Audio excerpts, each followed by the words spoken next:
Hi guys, and welcome to a full Rohan game here between Duck Palpatine, also known as Papa Palpatine, and Darth Pendragon, in charge of Chaos and High Elves respectively. So we're probably going to have to pause this. This game is going to get underway very quickly. So Gondor has called for aid, and both Chaos and the High Elves want to be the ones to answer. So let's go through these builds super quickly. So for the forces of Chaos, we have a couple units of Marauder Horsemen with thrown axes in the front line. Really good utility units overall. Not too bad in combat, but their main ability, of course, getting in there, throwing those axes and doing that decent damage to large foes and foes in general. But they do lack a certain amount of ammunition. For the main core of his army, we have 2 units of the basic Chaos Knights. These guys have much more sustainability in combat than their Lance variety, but of course a little bit weaker on the charge. But look how cool these guys look with all their skulls. A little bit of a skull fetish coming on, but at the same time, you have to respect someone who tries this hard to dress up for battle. We also have 2 units of Chaos Knights Lances in the back line. Going to be doing a lot more cycle charging to assist these frontline troops as they do bog down the enemy.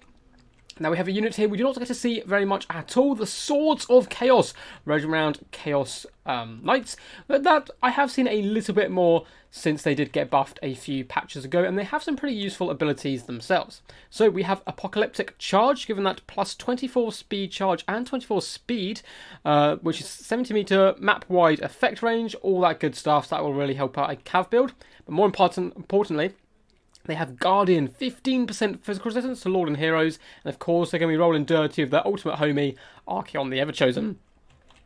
Now Archaon himself, a little bit of a beast in general, but of course coming in with the Slayer of Kings makes him an absolute world builder. Of course has Stand of Die and Foeseeker. For spells he's bringing Piercing Bolts of Burning, Flaming Sword of Ruin, Cascading Fire Cloak, and Fireball. So a nice decent kit overall. I believe over in the distance as well, we do have some Chaos Warhounds of Poison hiding in the trees for some sneaky stabbings. Now for the much more regal forces of the High Elves, in the front line we have 3 units of Illyrian Reaver Archers. These guys have to be scooting at their boot quite fast here, trying to back off and pick off those Marauder Horsemen with thrown axes is probably their best bet. For the main battle line of the High Elves, we have 3 units of Silver Helms here. Looks like they are the shielded variety, and one of them with a chevron as well. They're going to struggle in this matchup. To be honest, going to have to do some very effective cycle charging, using their added mobility to get the engagements they really want, trying to 2v1 some of the Chaos Knights, as of course these guys do lack armor piercing quite badly. Up in the sky, we do have 2 Flamesfire Phoenixes. These guys not only look pretty damn badass, dropping their little poses there, but they also come with some very nice fire poop attacks, which if we come down here is Wake of Fire. They drop little fireballs on top of the enemy, doing some pretty decent damage, and of course they have a 50% chance to rebirth. So if you turn them on the field, you expect one of them to come back from the dead at some point. We then have a Leadership Corps hiding in the trees over here. Noble on horse, who's going to be pretty key, coming in with his anti-large. Tyrion, of course, the mighty boy himself, and there's no one quite like him to lead a cavalry-based army. Coming in with all his buffs, and of course the Heart, is it the Heart of Avalon? That's what I want to call it. Heart of Avalon there as well, giving him that good chance to increase his health as well. And we have a Mage of High Magic in the background here, very thematic coming in here with the High Elves. Oh, not letting me select your spells for some reason. There we go. We do have Soul Quench, Hand of Glory, and Apotheosis spells, which can be really key if he's going to win those big blob fights. I assume they're going to happen. So without further ado, let's get this battle underway. Illyrian Reavers very wisely backing up here, getting a few shots into the thrown axes, and the High Elves are certainly going to have to use their mobility advantage here to pick and choose those engagements, and they don't want to get tied up too much in big blob fights, at least early on. So nice fire coming in, and you can see just doing decent damage to Marauder Horseman already.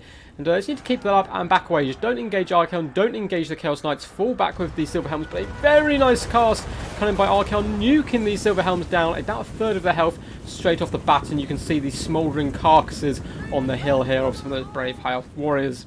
But at the same time, you know, they're getting some damage back onto these Marauder Horsemen for now, and falling back, which I think is certainly the wisest option. Oh. We do have a magic missile coming in here, aiming for the Chaos Knights, doing very little damage, does bring down 1 horse there. Perhaps better to save the magic, I would, for the big kind of blob fights, which are no doubt going to appear. Flamesfire Phoenixes just popping forwards as well, threatening their foes. Probably a good idea just to come back here and peel off onto these isolated targets, and at least force them back here. And look there, it does seem like they're going to be moving around. And whipping the Illyrian Reavers around the flank to try and get on top of these guys is another good opportunity.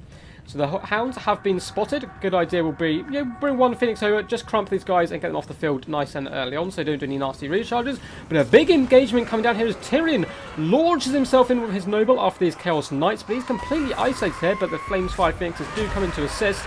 But Archaon pops all his buffs, Slayer of the Kings is active, and we can see the Swords of Chaos, his Royal Bodyguard, and Chaos Knights with Lancers all coming charging in here, thundering down the line to start surrounding these mighty High Elf creatures.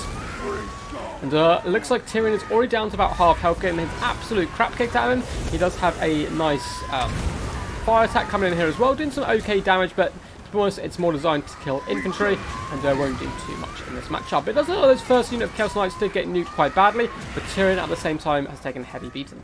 Up on the ground here, a nice pick by the Silver Helms, surrounding these Chaos Knights with Lancers, getting a 2v1. But in comes the second unit for a nice rear attack, and these Silver Helms are in dire straits now. They need to get out of there, but it's going to be quite hard. They are pinned in. They do have Overwatch support coming in from Ellyrian Reavers. I don't think that's going to be enough to turn the tide. The distance, we have some Silver Helms who need to get engaged and active, and the Mage of High Magic and Ellyrian Reavers do combine together to hunt down those Chaos Warhounds, which is quite a nice pick. While the Horsemen being kept alive, it looks like they're daring to go in for a charge, but oh no, looks like they're kind of taunting them, falling back, and then coming back in and falling back once more, trying to escape and use their immobility. In the main blob fight that is going on, that Noble is taking an absolute beating now, so is the Phoenixes and Tyrion, but they're doing work themselves. Silver Helms now come charging, but very nice play here by the Chaos player, peeling off his unit, ensuring he also gets that charge bonus with the Lancers, and they should be able to crump the Silver Helms relatively effectively here and force them away from this main engagement. It looks like we do have some magic coming down here. A Flaming Sword of Ruin popped down. Going to be assisting all these troops, giving them those nice bonuses. Tear down Tyrion. He's been fighting very bravely here alongside the Flames Fire Phoenix. But the Swords of Chaos, constantly giving that Guardian buff to Archaon, is making him a very tanky boy indeed. But it looks like apart from this main engagement, the battlefield's going fairly okay for the High Elves. Chaos Knights being surrounded over here with the help of the Flames Fire Phoenix. And over here as well, Chaos Knights starting to get beat back slowly once more. More Lancers coming charging and getting that nice charge bonus and crashing into the back of Silver Helm, slowly whistling those poor High Elves down. And we can see both units do flee over here with just one of the Phoenixes getting out of that alive. Ellyrian Reavers are struggling though. They're going into combat up against more of the Horsemen, not really where they want to be. Quite close engagements all around, but they have managed to fend off most of the Horsemen and the Hounds, which is nice to see. And they should be able to unleash these arrows now into the back of these Knights, trying to turn the tide of the battle. Until this blood fight still going on, which has been happening since the very start of the game. Flames Fire Phoenix is desperately trying to assist Tyrion here, but he's getting very low. He really needs that healing to go off pretty shortly. Of course, he can break before that happens, unfortunately, and then it kind of becomes a bit pointless. But in it comes, massive burst of health there, and all of a sudden the balance of power very heavily in favour of the High Elves. It looks like the Flames Fire Phoenix trying to replicate what the Chaos were doing earlier by peeling away from this main engagement to distract a whole unit. We do have the High Mage as well getting in and engaging, but the Flames Fire Phoenix really struggling up against these Chaos Knights. They are no mean pushovers by any means of the imagination here, and that Phoenix is completely surrounded, getting so many attacks all in the rear, on the flank as well. He's going down pretty quickly. Another Sunfang does go down, but again it's only up against Archaon and the Swords of Chaos, not going to be doing too much damage, but they'll do come charging back in. These Flames Fire Phoenixes is going to be so key if they do get their rebirth proc activated, and it only does have a 50% chance to get that massive boom of health, and this Phoenix unfortunately falls dead to the ground. So that is one of the dice rolls gone, and the second Phoenix is getting very low in health wise. And Ellyrian Reavers getting very desperate now, having to charge into combat up against Chaos Knights. Really not where they want to be, but Tyrion is now completely surrounded. He's been going toe-to-toe for a long time in here, deep against very elite warriors. And he himself is a bit of a badass. You can see him trying to duel Archaon personally in one-on-one combat. So these pesky Chaos Knights do keep getting in the way. And with that Guardian buff active as well from the Swords of Chaos, even though there's only 4 left, it makes Archaon very tanky, and Cascading Fire Cloak as well. Tyrion is in big, big trouble. Now for the rest of the battlefield, Ellyrian Reavers just running around trying to clean up Chaos Knights and little broken units, so some nice diligent play coming in by the High Elf player overall, but to be honest, what you see is what you get for the most part right here. Tyrion does get defeated and driven off there by the mighty Everchosen. He's got 235 health left, so he should come back and maybe even get a heal off as well from that mage. Looks like this Flame Fire Phoenix is reborn into that from the ashes, floats up into the sky, and once again is going to be scooting his boot trying to escape Archaon, who is designed to kill these type of units. He is perfectly capable of hunting down characters, single entity monsters. He does so much damage, it really does suit him. Foe Seeker is popped as well, just giving it a little bit more vigour and boost as he rallies with his Chaos Knights here, looking to defend himself. We do have Swords of Chaos returning as well, and even though there's only 4 of these guys, if they can get close enough to Archaon, they will of course be giving him the buff. Now I really like this last ditch play here by the High Elf player, using this last Flamesfire Phoenix to come over here and drop those little fire bombs down on the Chaos Knights, trying to weaken them up before the final engagement of course does happen. Coming in there, doing some decent work, dragging down a couple of the Knights, which is always good to see. Tyrion has rallied, but he is wavering constantly. He cannot get close to this battlefield. They really need an Apotheosis to come down from this Mage of High Magic to heal him back up. Hand of Glory, though, instead has been gone down on the Flamesfire Phoenix, up in that melee attack, as he does come down to engage here up against the Chaos Knights, which isn't a bad play. I feel like an Apotheosis on Tyrion is even more key at this point, as he can duel Archaon pretty effectively, especially now he doesn't have his pesky Guardian bonus. But Archaon simply just dispatches those Illyrian Reavers quite comfortably before going toe-to-toe with this Flamesfire Phoenix. And as already stated, this is a perfect matchup for Archaon, who will dumpster such creatures with ease. They are far too beautiful for his chaotic rule, and we even have some more Knights as well to come into his protection here. Tyrion does fly in as well for a last-ditch attack here, but down he goes. Archaon does in fact slay the Elf Prince himself, and the poor Flamesfire Phoenix probably not going to stand much of a chance here, surrounded by troops, and that is going to be a Pyrrhic victory for the Chaos, but a very close game there, both armies pretty much destroyed by the end. So let's go to the end stats and have a little tiny bit of analysis. So 2 super fun builds, both going for the Rohan effect. I wonder if this is something they talked about in the pre-match lobby that they were testing, or it just so happens they both wanted to give this type of build a go. As you can see, they're both representing DBD as well, Death Before Dishonor clans. They are clan mates, so I'm sure they were trying different little bits out.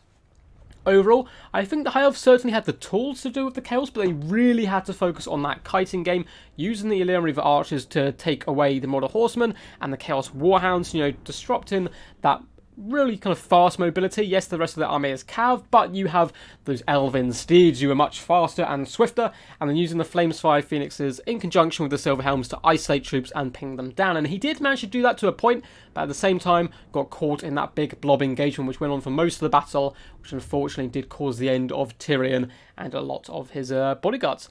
At the end of the day, Archaon just a little bit too powerful, coming with some really nice buffs, helping him win those main engagements. Slayer of Kings as well, he just dumps at those Phoenixes and really gave Tyrion a bit of a whipping. But anyway, massive shout out to these guys for sending this replay in. If you want your replays on the channel, I do have a Discord in the link down below where you can see when I'm going to host tournaments, get involved in the community in general, send me replays, all that good fun stuff. So if that's something you enjoy, feel free to hop in there.